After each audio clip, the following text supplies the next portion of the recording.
Hello, everyone. This is Doug Kridler. I'm President and CEO of the Columbus Foundation, Columbus, Ohio.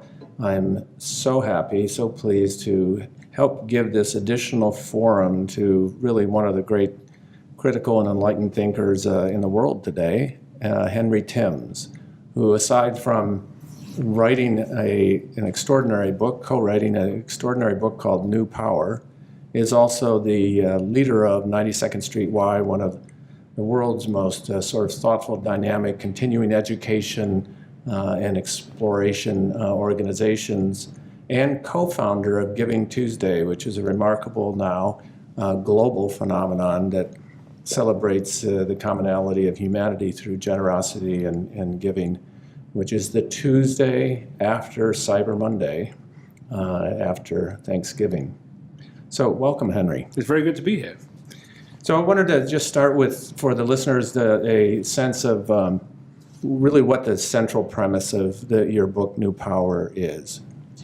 So the argument we make in the book kind of tries to unpack a world that I think most of us find pretty confusing and chaotic, right? So we've seen all these kind of surges of technology, and we keep seeing these unexpected things happening. You see the elections of Obama or Trump. You see these amazing platforms like Airbnb or Uber or Lyft. You see these incredible social movements like Me Too or Black Lives Matter or Never Again. And all these very different stories, what's common in them is kind of what we see as the essential skill of the 21st century, which we call new power. And new power is this ability to kind of harness the connected crowd and get them heading in the direction of your ambitions. And in a way, that's certainly what a movement like Me Too has done. They've got the connected crowd surging around the world. But also, it's the way that Trump got elected. If you think about the Trump election, he was supercharged by this intense sort of social media army which he had alongside him, who created such intensity around his campaign that he ended up leapfrogging Hillary Clinton, who had all the favorability in the world, but lacked the intensity of the crowd behind her. So the theme of the work is around kind of mobilization. The core argument of the book is that the future is a battle for mobilization. And the call to action of the book is that we need those people like those in the Columbus Foundation ecosystem to get good at these skills. We need people to understand how to raise up movements and build their own crowds, because if they don't, we leave the door open for darker forces. And as folks might evolve towards the lessons and recommendations, if you will, that you lay out so thoughtfully in various frameworks in your book, are there dangers, are there cautions you would offer to folks along the way? Yeah, I think there are lots of reasons. One of the things which happens with institutions in particular is they see this connected world and all these movements and all these memes and all this activity, and they put a toe in that water and something doesn't go very well, and so then they just revert back to kind of their old power ways where everything is about command and control and they hold everything up. So I think one of the things that for institutions need to know is like work out how you can start getting better at these kinds of skills. How do you spread ideas in a world where people want to share them on their own terms? How do you raise money in a world where people want to feel much more agency tied to what they do? There's a set of new skills that the organizations need to get their heads around, which is really what the book is all about, which help you in a very practical way understand how you can start to change the world. You remember like the Ice Bucket Challenge? Yes. Right. And everyone in the nonprofit sector anyway, everyone went to everyone's boss or everyone's board of directors said, we want our own Ice Bucket Challenge. And you can see why they thought that. But actually, that isn't the right way to think about new power. It's not some occasional freak that happens to you. It's, do you every day have the capacity to kind of build the power of the crowd around your mission? How do you do that? That I think is the right way to frame the problem. So you've been on the road talking about this book. You've spoken in front of numerous audiences, though it's only been out 5 months. Yeah, it came out in April. So. Yeah, but you have been busy on the road and in interviews like this and so forth. But when you engage with the audiences around the book, and you're conveying the things that you observed, that you've learned, that you offer up for suggestions or reflection, let's sort of transition from what you are teaching people to what are the audiences teaching you? how are the reflections about the book or the lessons or the transitions or the challenges or whatever? How is it, in what ways has it shaped your thinking further? In so many ways, because the interesting thing about new power is essentially a frame, right? So we have this new power world and the old power world, and if you can locate those, you can start to understand the world. But what keeps happening is people keep giving us examples of this in their own lives. So I've in the last week before I got here to Columbus, and then since I've been in Columbus, I've learned all about the Save the Crew movement, which is a perfect example of new power. So you have this kind of old power system of leagues and owners who are going to make a decision that no one wants, and they're going to do it behind closed doors and shift the team, and that's going to be that. And the previous versions of the fans could complain but couldn't do much about it. And you look at Save the Crew, who have then built this amazing, intense ecosystem, this community around the team, which is supercharged not because it runs on old power. It's not like there's someone at Save the Crew Central telling everybody what to do. It works because it runs on new power, that people grab this idea and make it their own and transform it into something new. We talk about this difference between power as a currency and power as a current. So if you think about the Save the Crew debate, one side of this debate is treating power as a currency. I've got all the power, I'm going to spend it in the way that I want it. They're being fought by the other side who are using power as a current. It's flowing, it's surging around their ambitions. So I think one of the things you start to learn as I've followed this book, I've had the luxury of seeing firsthand how some of these movements are working. And often it's been very powerful because it gives you hints for what's next. So things like Save the Crew will teach people around the world how to do this work better. Yes. And that's, I think, one of their great achievements. Yeah.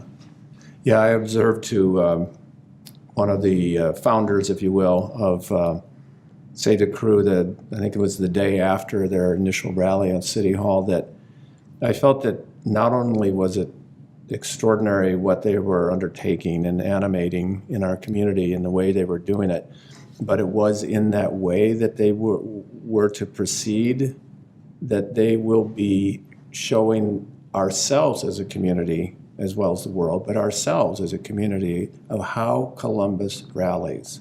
And the lessons that can come from that are enormous, and as important as the crew is and as on board as we are individually and institutionally on saving the crew, I think the implications of what they're doing, how they're doing it, can really be multiplied many times going forward. And the stakes are pretty high, actually, based on how they do rally the community, and they're doing an extraordinary job, and we're deep admirers of them. And I think the stakes are high as an exemplar. So if they get the result they're hoping for, it's going to be a perfect case study in how new power can shift outcomes, how you can get to where you want to get to. But then it's going to, the interesting, think forward a bit with Save the Crew, one of the interesting set of questions is, one of their biggest challenges will be if they win.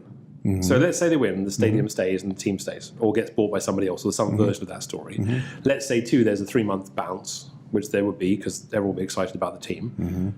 And let's say they then start losing a bunch of games, and the defense is no good, and the goalkeeper stops jumping to his left. How you rally after that is actually going to be the longer term question, but that's a good metaphor for new power in general, as we can see new power surge often, but sustaining it is a different set of questions. And I mean, my great hope is that Save the Crew face those problems, because that will be a very good set of problems for Columbus. Indeed.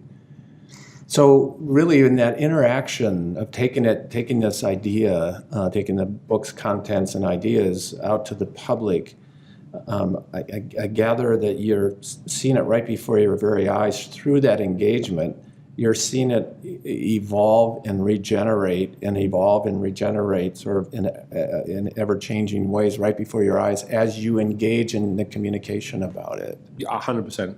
And in the moment. I mean, the nice thing, again, this is platforms like Twitter are so helpful, because all the time you have constantly people who are engaging with the ideas, and that does two things. One, it helps you understand which books of the book speak to people, so you understand what resonates. So you have no idea before you publish a book about that. And second, it becomes just case study after case study about ways people are using new power in interesting ways. Those are largely provided to us now by people around the world who are engaging with new power, and that's so interesting. And would that be the most fulfilling part of this, or are there other parts of the experience of having birthed this and given it to the world to reflect on that are equally as fulfilling? Well, I think the biggest, the most fulfilling thing is to think we never wrote this book for its own sake. We wrote the book so people would.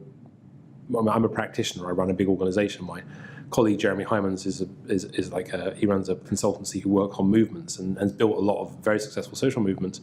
The most meaningful thing, I was just chatting to one of your colleagues who was an artist, and he was talking about his own extraordinary project. Yeah, Dr. Mark Lomax. Yeah, incredible, kind of chronicling the African American experience in his music, and he was talking about how he read the book and it had given him some good ideas for his work, and like that. I haven't written a book before. Like the idea that you can write something, someone reads it, there's one page which gives them a little bit of an idea, and that helps a project like that move half a step forward. That's an amazing feeling, and the feedback loop around that is very good now. I remember there was a comedian who was saying recently how much it was really interesting. He said, I really feel sorry for people who write books, and the reason he made was if you do stand-up comedy, you absolutely know which bits of the book of the joke, you know what jokes work because you get immediate response. You write a book, you have no idea which bits of the book's meaningful until social media, and now you absolutely know the bits which people grab onto and engage with, and that's very rewarding because that feedback loop gets closed. You get to see what's resonating. Mark Twain once said that the difference between almost the right word and the right word is the same as the difference between a lightning bug and lightning. Yeah, right. So do you find as you now have the book is out there for a while and people are responding to it and so on and so forth, it feels to me, I've only read it once, but it feels to me in my first reading of it that you got the words right. I think we were very careful. I think we weren't. The book was late, which I think is just true of publishing in general. But it was late, and I think it was kind of supposed to be. We took a long time over it. We researched it quite deeply. We did all the research ourselves, largely. We had some researchers who helped a lot, but like the majority of the work was self-generated. And I think that I'm so pleased we did that. Like, I don't think I don't want to be in the business of like writing a book every 12 months. And some people do. I don't think we'll write another book for a while if we do at all. So I'm glad this kind of captures a moment in time. Right. And it was funny. I thought I would put the book in and I'd spend the rest of my life thinking, oh, if only I could have done this, if only I could have put that in. And actually I've never thought that. I've always thought the book was a snapshot of time and it was what it was supposed to be. How has it helped you as a leader of an organization? You knew what you wrote about, but now it's really living out and you're interacting with it around the world and so forth. How has it evolved your senses of how to lead an organization today? It's really gotten me out of my bubble for 4 months. So I've been out, I've been engaged more with the book and seeing more of the world and talking about different things, and that's been incredibly helpful. And I think honestly, it's taught me a lot about the strength of my team. I mean, we've got a great team at the 92nd Street Y, and they have done an amazing job over time. But obviously, the last 4 months have been kind of exceptional. I've been away a bit more, and so they've done an amazing job, kind of, and that taught me a lot about leadership too. I think that's very interesting. One of the really interesting things about the 92nd Street Y is we have kind of an old power model and a new power model. So we run a big organization with lots of traditional donors and sell tickets to people, and so it's very fixed. And then we have this kind of innovation center where we launch these movements and do things like Giving Tuesday and our Ben Franklin circles, which is a similar kind of thing to your big table. So I live in a world of movements and institutions, and that's really helped me as a leader because it's helped me kind of understand how they operate differently and how often they're actually very much the same. And you mentioned big table. How does that strike you as a valuable opportunity that we've helped provide the community for interaction that we don't control? Well, I think it's critical, and it's a good metaphor too, because we, by which I mean the philanthropic world, can be so paternalistic and so interventionist, and we come with our theory of change, and we say, here is how the world should be, and your job is to fit into how the world should be. And then you think like the big table where you're coming along and basically creating context for other people to own. They grab that and make it their own. There's a sociologist I really admire called Marilyn Brewer, and she's written about something she calls optimal distinctiveness. And optimal distinctiveness is this idea that the perfect groups, everyone in them feels just the right amount of the same, and just the right amount of different. And so the big table is a good example that you invite people to come together to host these dinners, to go to these dinners. Everyone feels connected to a common cause around Columbus and around the big table, but everyone also feels there's enough space for them to add their mark. And that's the story of New Power. The story of New Power is a generation of people, all of us now, who expect to participate. Right? That's what technology has allowed us to do.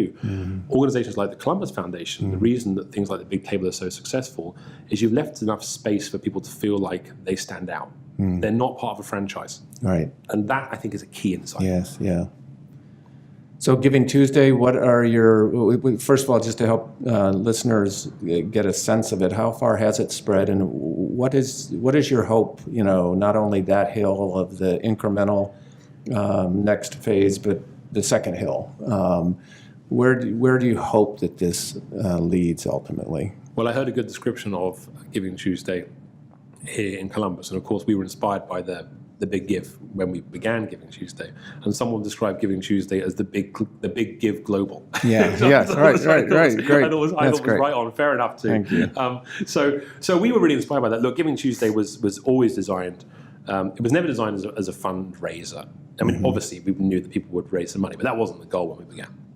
The goal was, look, we think it's important that we have rituals which are pro-social and bring people together. And so the idea with Giving Tuesday from the beginning wasn't just about money. It was about talk to your kids about philanthropy, volunteer, give blood, give coats. The essential idea was we had the holiday season and we had all this focus on retail, right? Black Friday, Cyber Monday. It was buy. And there wasn't much give. There was the end of the year, December the 31st, everyone gave. But the idea that philanthropy was the last priority of the year never struck me as very attractive in general, right? Yeah. So we always liked this idea with Giving Tuesday of it being kind of the opening day of the giving season, that you'd have a big kickoff and we'd remind everyone, just as everyone focused on Black Friday or Cyber Monday, we'd connect people through Giving Tuesday. And so now, last year it raised over $300 million just online in the US, average gift size of about $100, and about 25% of that via cell phones. So very interesting in terms of where it's coming.